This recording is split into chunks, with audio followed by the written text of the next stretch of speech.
There was a university somewhere in the Midwest, Jack had once heard on the radio, which had an instrument package designed to go inside a tornado.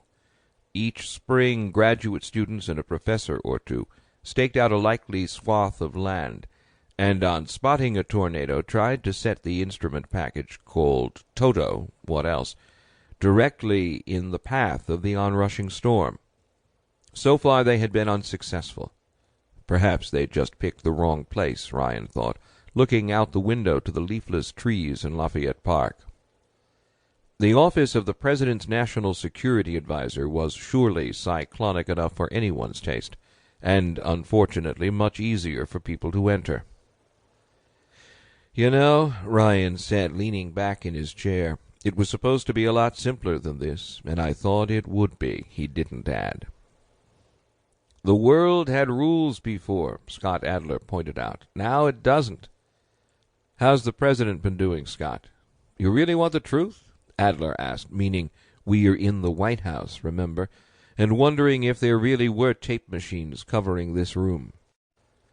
"We screwed up the Korean situation, but we lucked out. Thank God we didn't screw up Yugoslavia that badly, because there just isn't any luck to be had in that place.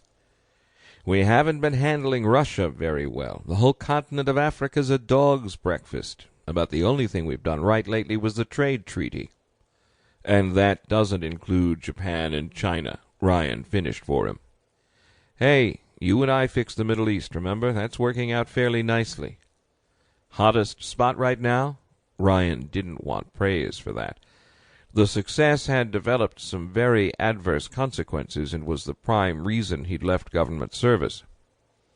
"Take your pick," Adler suggested. Ryan grunted agreement. "Sex state?" "Hanson?"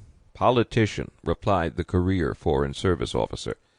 And a proud one at that, Jack reminded himself. Adler had started off at state right after graduating number 1 in his Fletcher School class, then worked his way up the career ladder through all the drudgery and internal politics that had together claimed his first wife's love and a good deal of his hair. It had to be love of country that kept him going, Jack knew. The son of an Auschwitz survivor, Adler cared about America in a way that few could duplicate. Better still, his love was not blind, even now that his current position was political and not a career rank.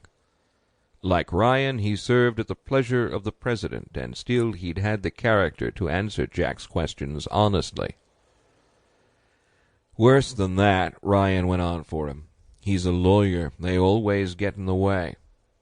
The usual prejudice, Adler observed with a smile, then applied some of his own analytical ability. "You have something running, don't you?" Ryan nodded. "A score to settle." "I have 2 good guys on it now.